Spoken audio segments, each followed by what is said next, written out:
এই ছেলেটির একটি সুন্দর ফ্রিজ ছিল, যদিও ফ্রিজটি অনেক পুরাতন হয়ে গিয়েছিল, কিন্তু সে তার ফ্রিজকে অনেক ভালোবাসতো। একদিন ফ্রিজ খোলার সময় ওই ফ্রিজের হাতলটি ভেঙে যায়। তখন সেই ছেলেটি ফ্রিজকে বলে, তুমি এখানে থাকো, আমি একটু মার্কেটে যাচ্ছি। মার্কেটে যাওয়ার কথা শুনে ফ্রিজ মনে করে তার মালিক হয়তো একটি নতুন ফ্রিজ কিনতে যাচ্ছে।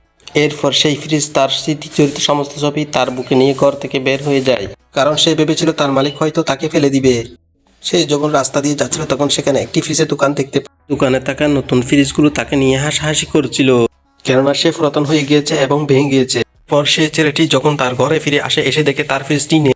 তখন সেই ছেলেটি অনেক চিৎকার করে কান্নাকাটি করতে থাকে এবং ফ্রিজকে খুঁজতে বের হয়। অপরদিকে এক ধমকা বাতাস এসে সেই ফ্রিজের বুকে থাকা ছবিগুলো উড়িয়ে নিয়ে যায়। সে তার সামনে একটি মৃত ফ্রিজ দেখতে পায়। এটা দেখে ভয়ে সে সেখান থেকে দূরে চলে যায়। আর সেই ছেলেটি সেই ফ্রিজকে খুঁজতে খুঁজতে তার সেই ছবিগুলো খুঁজে পেয়ে যায়।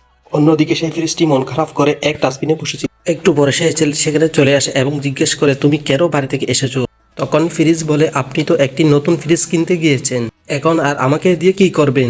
এই কথাটি শুনে সে ছেলেটি বলে, আরে না, আমি তো ফ্রিজ কিনতে যাইনি, আমি তো একটি নতুন হাতল কিনতে গিয়েছি। এরপর তাদের মাঝে আবার ভালোবাসা হয়ে যায়।